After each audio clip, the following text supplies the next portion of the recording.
National conference ने Hurriyat conference के नेता, कश्मीर के प्रमुख धार्मिक नेता के तौर पर पहचान रखने वाले मीरवाइज मौलवी उमर फारूक को 20 जुलाई को दिल्ली के जंतर मंतर पर होने वाले धरने में शामिल होने का औपचारिक निमंत्रण देकर एक बड़ा राजनीतिक संदेश दिया है। यह धरना जम्मू कश्मीर को पूर्ण राज्य का दर्जा बहाल करने और केंद्र सरकार से किए गए वादे को पूरा करने की मांग को लेकर आयोजित किया जा रहा है। यानी कि स्टेटहुड की मांग को लेकर नेशनल कॉन्फ्रेंस बड़े पैमाने पर दिल्ली के जंतर मंतर पर 20 जुलाई को एक बड़ा धरना प्रदर्शन करने जा रही है, जिसमें मीरवाइज उमर फारूक को भी न्योता दिया गया है। वहीं पिछले लगभग 3 दशकों में यह पहला अवसर माना जा रहा है जब जम्मू कश्मीर की किसी मुख्यधारा की राजनीतिक पार्टी किसी अलगाववादी पृष्ठभूमि वाले नेता को अपने राजनीतिक कार्यक्रम में शामिल होने के लिए सार्वजनिक रूप से आमंत्रित कर रही है। और इसीलिए अब चर्चाएं हैं, सुर्खियां हैं कि क्या मीरवाइज उमर फारूक से दोस्ती, मीरवाइज उमर फारूक का साथ कहीं नेशनल कॉन्फ्रेंस पर भारी ना पड़ जाए, ये दांव कहीं उल्टा ना पड़ जाए, क्योंकि मीरवाइज उमर फारूक की जो पहचान है वो अलगाववादी नेता के तौर पर रही है। कई बार उन्हें नजरबंद भी किया गया है।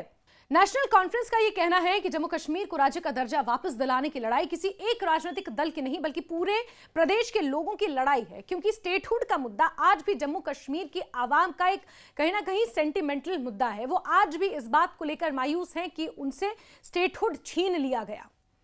इसी सोच के तहत पार्टी के विभिन्न राजनीतिक दलों, धार्मिक संगठनों, राजनीतिक संस्थाओं और सिविल सोसाइटी के प्रतिनिधियों को भी इस प्रदर्शन में शामिल होने का न्योता भेजा गया है। एक बड़े स्केल पर, लार्ज स्केल पर दिल्ली के जंतर मंतर पर नेशनल कॉन्फ्रेंस इस प्रदर्शन का एक तरह से इसकी अध्यक्षता करेगी। नेशनल कॉन्फ्रेंस का यह मानना है कि राज्य का दर्जा बहाल कराने का मुद्दा राजनीतिक मतभेदों से ऊपर उठकर लोकतांत्रिक अधिकारों और संवैधानिक व्यवस्था से जुड़ा हुआ है।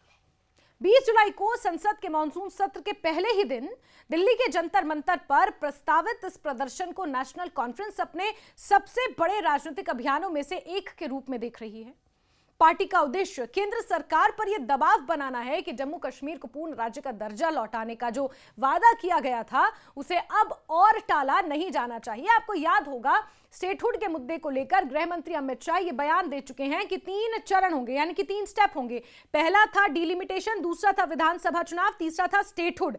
और नेशनल कॉन्फ्रेंस का यही कहना है कि डिलिमिटेशन कर दिया गया, शांतिपूर्ण तरीके से चुनाव हो गए, और अब स्टेटहुड के मुद्दे को क्यों टाला जा रहा है, स्टेटहुड आखिर क्यों नहीं दिया जा रहा, कौन से वो ऐसे जमीनी हालात हैं जिनका आंकलन अभी तक नहीं हो पाया है।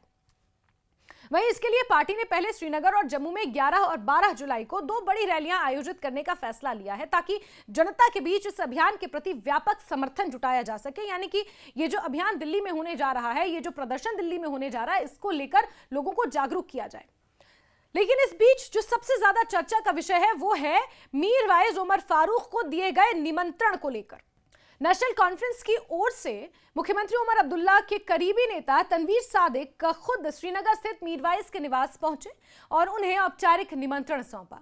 यह मुलाकात केवल एक राजनीतिक शिष्टाचार नहीं बल्कि कश्मीर की बदलती राजनीति का संकेत भी मानी जा रही है।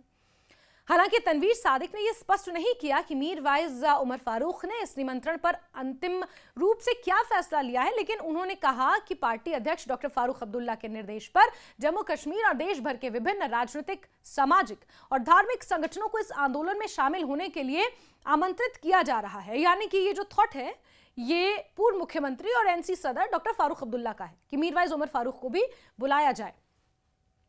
उन्होंने कहा कि ये किसी पार्टी विशेष का आंदोलन नहीं है बल्कि जम्मू कश्मीर के लोगों से किए गए वादे को पूरा करने का प्रयास है।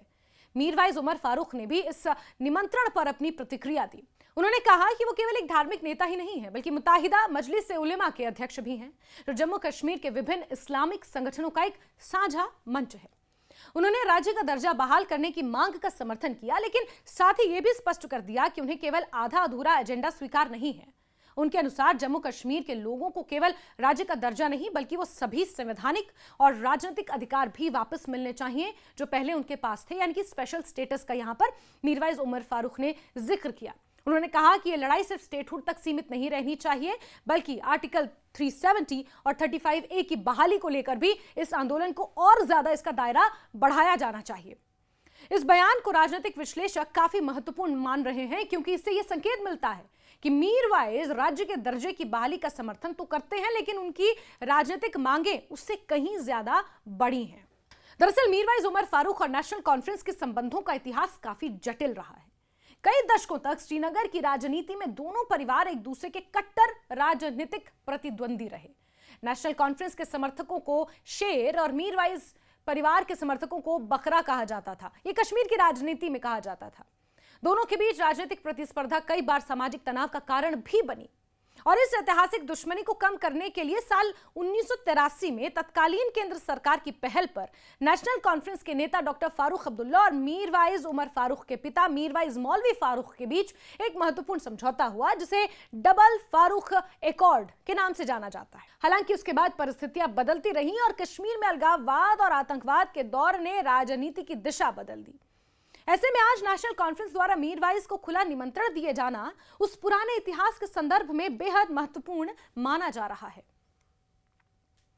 राजनीतिक जानकारों का यह मानना है कि इस कदम के पीछे कई रणनीतिक कारण भी हो सकते हैं। पहला कारण यह है कि नेशनल कॉन्फ्रेंस ये संदेश देना चाहती है कि जम्मू कश्मीर के अधिकारों की लड़ाई में वो सभी पक्षों को साथ लेकर चल रही है।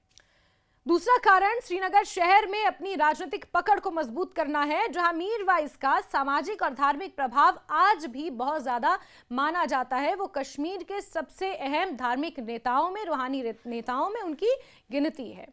तीसरा कारण यह भी है कि पार्टी अपने चुनावी वादों को लेकर जनता के बीच सक्रिय दिखाई देना चाहती है, क्योंकि स्टेटहुड के मुद्दे पर जो विपक्षी पार्टियां हैं वो समय समय पर नेशनल कॉन्फ्रेंस को घेरती हैं और ये आरोप लगाती हैं कि वो बीजेपी के साथ करीबी तो हैं, बीजेपी को कश्मीरी गिफ्ट तो गिफ्ट करते हैं, लेकिन स्टेटहुड के मुद्दे की जिस आक्रामकता से मांग रखनी चाहिए वो मुख्यमंत्री उमर अब्दुल्ला दिल्ली जाकर मांग नहीं करते हैं। ये आरोप विपक्षी पार्टियां एनसी पर लगाती हैं। दरअसल विधानसभा चुनाव के दौरान नेशनल कॉन्फ्रेंस ने जम्मू कश्मीर को पूर्ण राज्य का दर्जा दिलाने का वायदा किया था। सरकार बनने के बाद विपक्ष लगातार यह सवाल उठा रहा है कि इस दिशा में अब तक ठोस प्रगति हुई क्यों नहीं।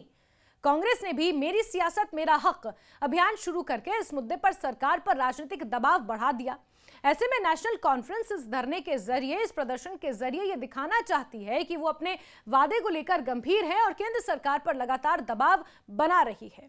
11 जुलाई को श्रीनगर और 12 जुलाई को जम्मू में होने वाली इन रैलियों के माध्यम से पार्टी राज्य भर में जन समर्थन जुटाने का प्रयास करेगी। इन रैलियों का समय भी राजनीतिक दृष्टि से महत्वपूर्ण माना जा रहा है, क्योंकि 13 जुलाई कभी जम्मू कश्मीर में शहीदी दिवस के रूप में मनाया जाता था, लेकिन साल 2019 के बाद इस सरकारी अवकाश को खत्म कर दिया गया। नेशनल कॉन्फ्रेंस से अपने चुनावी घोषणा पत्र में 13 जुलाई को अवकाश को फिर से बहाल करने का वायदा तो किया था। ऐसे में पार्टी इस पूरे अभियान को अपनी वैचारिक और राजनीतिक प्रतिबद्धता के रूप में प्रस्तुत कर रही है। दिल्ली के धरने को सफल बनाने के लिए नेशनल कॉन्फ्रेंस ने केवल जम्मू कश्मीर के संगठनों तक खुद को सीमित नहीं रखा है। पार्टी ने Bharatiya Janata party, people's democratic party, Altaf Bukhari की अपनी पार्टी, मीरवाइज के नेतृत्व वाली मुत्ताहिदा मजलिस ए उलेमा सहित विभिन्न संगठनों को निमंत्रण भेजा है।